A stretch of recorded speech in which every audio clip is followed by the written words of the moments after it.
Silakan. Pada bulan yang lalu, ada warga Jerman yang datang berkunjung ke stol tabligh kita. Beliau bertanya kepada kami berkenaan dengan Hajar Aswad. Pertama-tama ia bertanya, apakah ada disebutkan dalam Al-Quran? Setelah itu ia menanyakan soal yang kedua, kenapa Hajar Aswad ini memiliki satu keutamaan sebelum lahirnya Islam?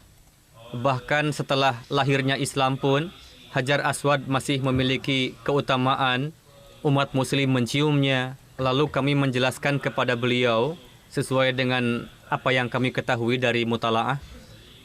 Kami pun telah menghubungi Pak Mubalik juga.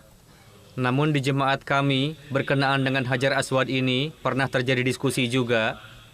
Pertanyaan saya, mohon kiranya Huzur berkenan menjelaskan lebih lanjut mengenai hal ini. Karena ketika kita mencium batu, saya faham maksud Anda, sudah sering saya sampaikan mengenai hal ini. Saya heran Anda masih belum mendengarkannya mengenai itu. Di jemaat kami ada beberapa orang yang meminta supaya pertanyaan ini diajukan kepada Huzur, dan ini merupakan kesempatan baik. Saya katakan sudah berkali-kali saya menjelaskan mengenai hal ini. Kenapa jemaat Anda masih belum mendapatkannya? Untuk menghilangkan kepenatan orang-orang, saya akan sedikit menceritakan kisah lucu. Suatu ketika, ada seorang pria yang datang dari Afghanistan ke Peshawar di Pakistan. Ia berasal dari daerah yang tidak mengenal Syiah. Seumur hidup ia tidak pernah melihat ritual matam, yakni ritual menyakiti diri sendiri yang ada di dalam Syiah. Kebetulan pada hari itu, di Peshawar banyak orang Syiah yang sedang melakukan matam, yakni pawai sambil memukul-mukul dada dan menyakiti diri sendiri. Orang Afghanistan itu berpikir telah wafat seorang tokoh yang sangat besar, sehingga semua orang bersedih. Lalu ia bertanya, siapa yang wafat? Orang Syiah menjawab, Hadrat Imam Hussein.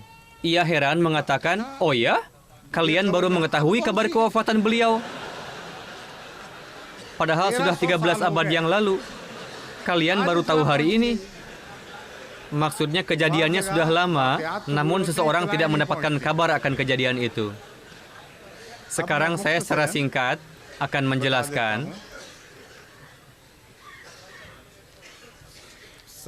Pertanyaan yang dipermasalahkan saat itu, coba Anda jelaskan supaya saya bisa tepat sasaran.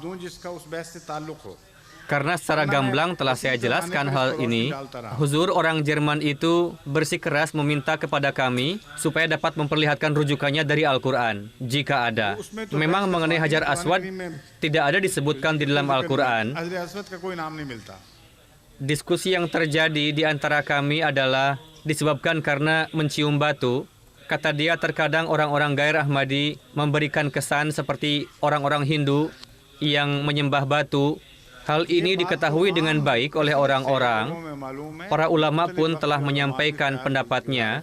Hadis-hadis juga sering disampaikan di dalam pidato-pidato dalam jemaat ini. Bukan hadis, maksud saya asar, yakni riwayat Hadrat Umar. Hadrat Umar radhiyallahu anhu berkata ketika melihat Hajar Aswad, engkau hanyalah sebongkah batu, tidak ada keistimewaan apa-apa. Seandainya bukan karena aku melihat Rasulullah menciummu, maka aku tidak akan menciummu. Ini pun telah disampaikan di sana, Huzur. Ya, jika Anda mengetahui hal ini. Saya sedikit sampaikan mengenai latar belakangnya. Dalam satu kesempatan, Hadrat Rasulullah pernah bersabda, yakni Hajar Aswad adalah sebuah batu dari antara batu-batu yang diturunkan dari langit ketika pembangunan Ka'bah.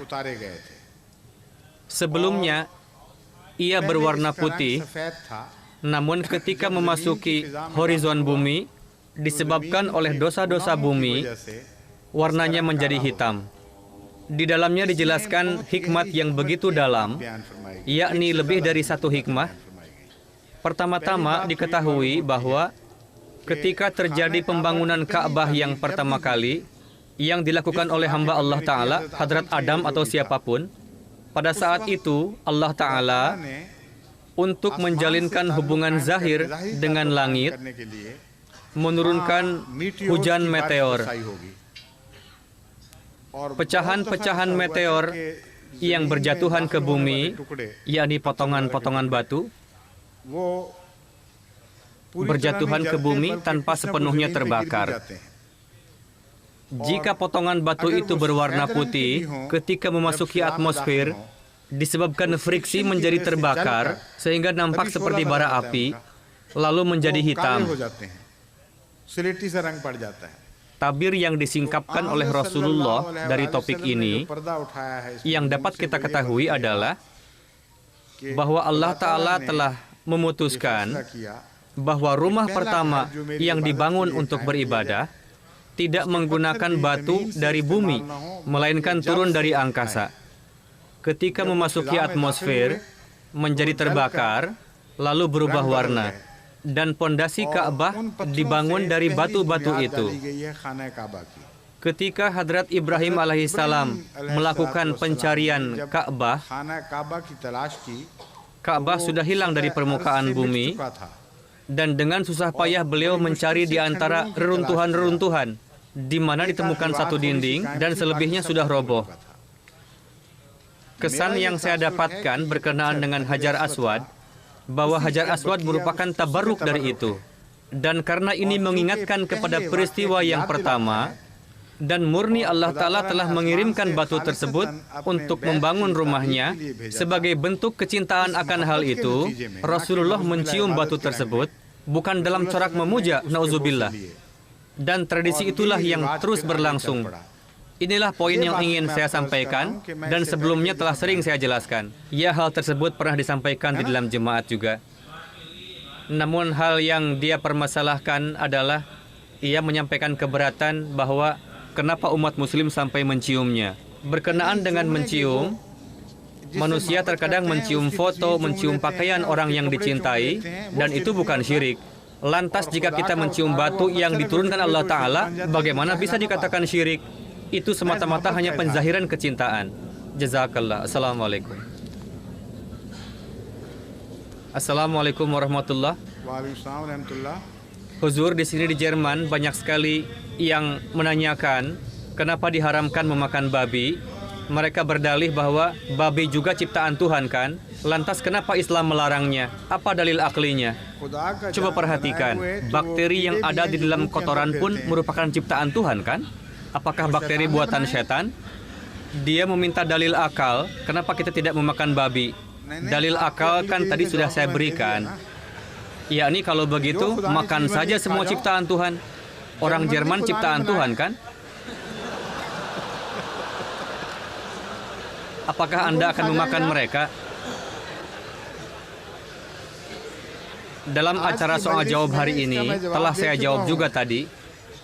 Pada acara pagi hari tadi, dalam acara dengan anak-anak sudah saya jawab juga. Kemudian dalam acara yang lebih besar lagi juga sudah. Karena saat ini tidak ada waktu, Anda bisa menyimaknya dari kaset. Baik Huzur, sudah diterjemahkan juga ke dalam bahasa Jerman. Jazakallah. Assalamualaikum warahmatullahi wabarakatuh. Huzur yang tercinta, Huzur barusan telah memberikan jawaban kepada saudara kami bahwa pertanyaan Anda baru muncul dalam waktu 1 tahun, padahal seorang bayi lahir setelah 9 bulan. Berkaitan dengan itu, saya telah membaca sebuah buku yang belum saya ketahui, untuk itu saya tanyakan pada saat ini, bahwa Hadrat Imam Hussein terlahir 6 bulan 10 hari kemudian pasca kelahiran kakaknya, Hadrat Imam Hasan.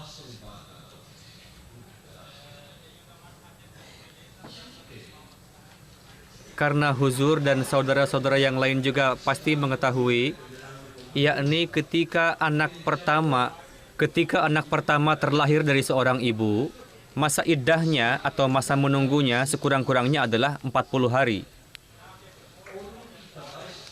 Bagaimana akhirnya? Saya sudah paham maksud Anda. Cukup lama saya dapat menangkap pesannya. Saya ingin menyampaikan bahwa dalil yang Anda sampaikan memberikan kesimpulan bahwa riwayat yang Anda baca itu adalah keliru. Tidak ada kesimpulan selain itu. Iya Huzur, itu yang saya pikirkan di dalam benak saya. क्योंकि 6 महीने से पहले Namun jika anak terlahir sebelum masa 6 bulan, karena jika terlahir 6 bulan 10 hari kemudian, itu terjadi bahkan sebelum वो इससे भी पहले kehamilan. Tentunya, यानी yakni pasca kelahiran anak pertama, pasti menunggu dulu kan? Sehingga terkurangi dengan masa penantian itu. Walhasil janin tersebut tidak akan mungkin lahir. Janin yang sudah masuk usia 6 bulan masih bisa lahir. Namun jika usianya 5 bulan atau 4 bulan setengah, tidak akan hidup. Untuk itu, sejauh mungkin kita dapat mengambil makna bahwa beliau terlahir sebelum masa kandungan memasuki usia 9 bulan, sebagaimana anak yang lahir prematur. Namun riwayat yang Anda sampaikan tadi tidak dapat diterima. Riwayat tersebut layak untuk ditolak. Jazakallah.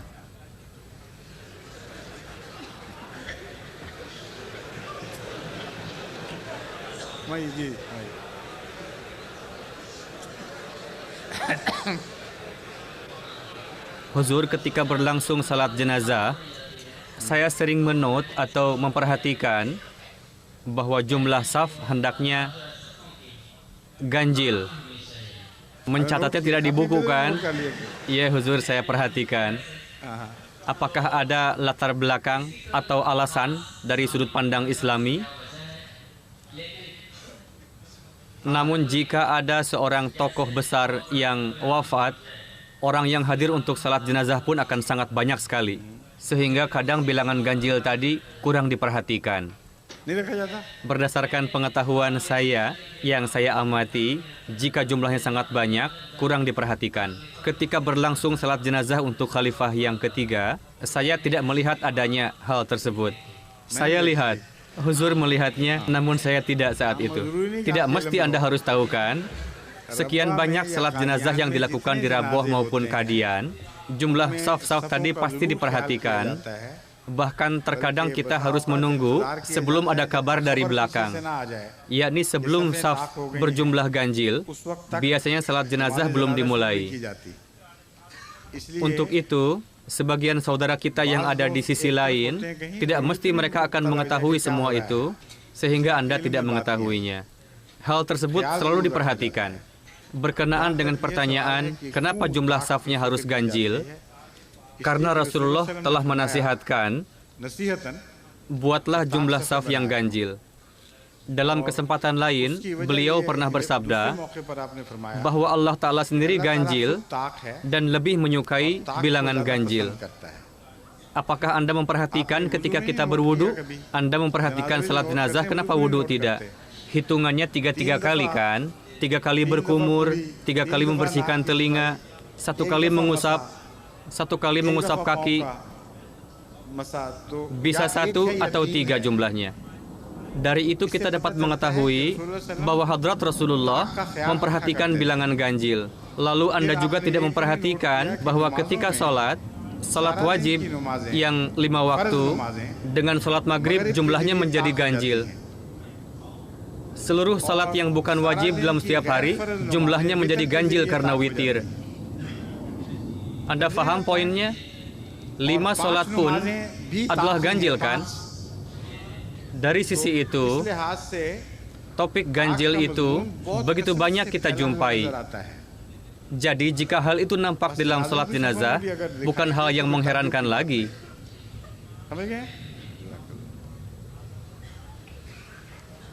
Huzur tercinta, Assalamualaikum warahmatullahi.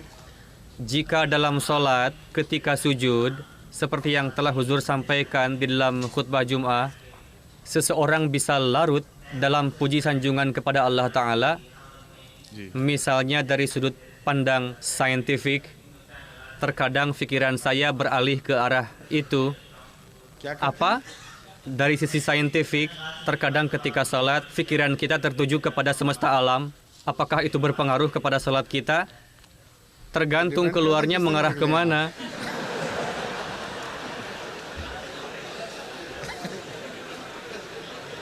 Jika mengarah kepada Allah Ta'ala, tidak mengapa. Jika terbang ke arah dunia, tentunya akan berdampak. Dari sudut pandang tasbih, bagaimana berkembangnya alam semesta, Dari sudut pandang tasbih, bagaimana alam semesta begitu berkembang luas? Iya, itu yang saya katakan. Jika pikiran kita melayang kepada Allah Ta'ala, tidak mengapa, masih aman. Jangan biarkan melayang kemana-mana. Bagaimanapun manusia memiliki kelemahan, bukanlah artinya manusia selalu dapat mengontrol pikirannya. Terkadang pikirannya ke sana kemari dan akhirnya sampai di suatu tempat. Kadang manusia berusaha untuk mengembalikan konsentrasinya. Ini adalah kegigihan. Harus beristighfar, jangan terjerumus dalam ilusi. Upayakan supaya konsentrasi senantiasa tertuju kepada Allah Ta'ala. Meskipun demikian, Allah Ta'ala memaafkan kekeliruan yang dilakukan oleh manusia. Baik, jazakallah. Selanjutnya, sudah selesai? Hari ini begitu cepat selesai.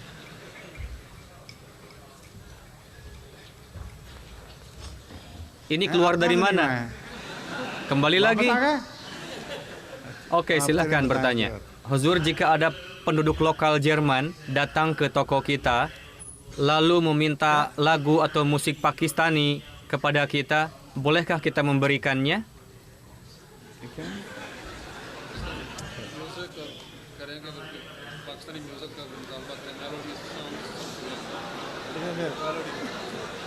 Pakistani music का कौन मुतालबा करे? Misalnya dia meminta kepada saya untuk disediakan lagu Nusrat Fatah Ali yang dari Pakistan. Apa keberatan Anda untuk memberikan itu kepada dia? Saya tidak keberatan, Huzur. Beri saja, tidak apa-apa. Jazakallah, syukriya.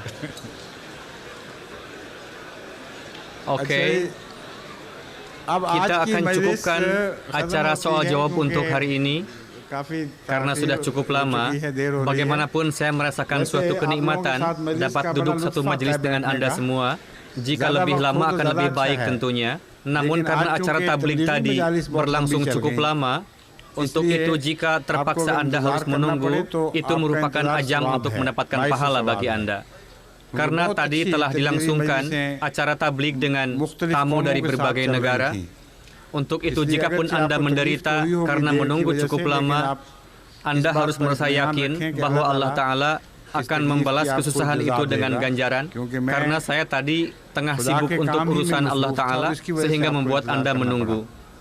Saya hanya akan mengizinkan satu pertanyaan lagi untuk tamu kita dari Nigeria. Sebetulnya untuk orang-orang Afrika, kita telah mengatur satu acara yang khusus dan seyogianya beliau bertanya pada kesempatan itu. Namun untuk kali ini saya izinkan Anda, silahkan, satu saja. Saya persilahkan Anda untuk menyampaikan pertanyaannya. Sebetulnya untuk para tamu dari Afrika yang berbahasa Inggris, kita telah mengadakan sesi khusus yang berlangsung tadi sebelum acara ini. Dalam hal ini mungkin Anda tidak mendapatkan informasi atau melewatkan acara tersebut. Namun saya izinkan Anda untuk menyampaikan satu pertanyaan. Silahkan. Nama saya Ahmad Ismail dari Ghana. Saya ingin mengetahui apa pandangan Islam. Apakah merokok itu perbuatan dosa ataukah tidak? Saya pernah menjawab pertanyaan ini beberapa kali bahwa berdasarkan sudut pandang agama, merokok tidaklah dilarang. Berdasarkan sudut pandang agama, merokok tidaklah terlarang. Berdasarkan sabda Hadrat Masih Maud alaihissalam, bahwa tidak ada orang yang diberikan hak untuk menyatakan sesuatu itu terlarang jika tidak terdapat larangan di dalam Al-Quran ataupun larangan dari Rasulullah berkenaan dengan sesuatu itu, walau bagaimanapun ia tidak menyukainya. Walhasil merokok sama sekali tidaklah termasuk ke dalam itu, namun termasuk ke dalam kategori sesuatu yang dapat membahayakan kesehatan.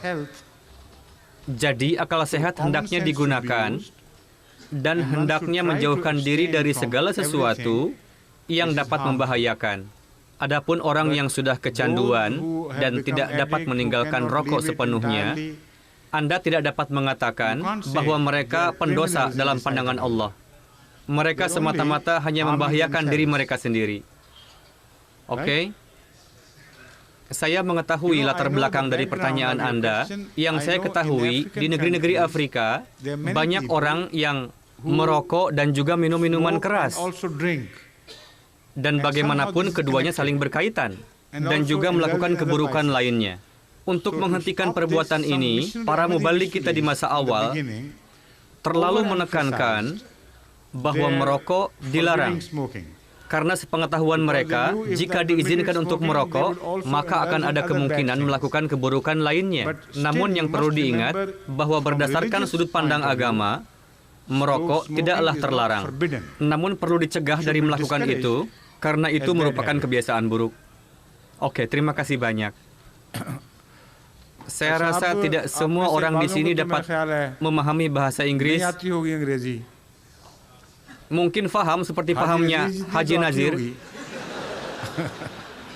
Pak Haji Nazir ada di sini? Kebanyakan Anda kenal kan dengan Pak Haji Nazir? Atau tidak kenal? Yang dari Rabuah pasti mengenalnya. कपड़े वाले नहीं अंग्रेजी वाले Beliau sangat hobi berbahasa Inggris dan selalu berusaha untuk mengucapkan bahasa Inggris seperti orang Barat. Orang-orang pun mencintai beliau dan sering menggoda beliau dalam corak kasih sayang, bukan dalam corak buruk, dengan memuji bahwa bahasa Inggris Anda bagus sekali. Sehingga Pak Haji merasa benar-benar yakin bahwa beliau paham bahasa Inggris. Ketika saya berkunjung ke Jerman, lalu diadakan satu acara setelah sholat, di hadapan saya waktu itu ada Ahmadi Jerman, lalu saya berbicara dalam bahasa Inggris dengan Ahmadi Jerman itu.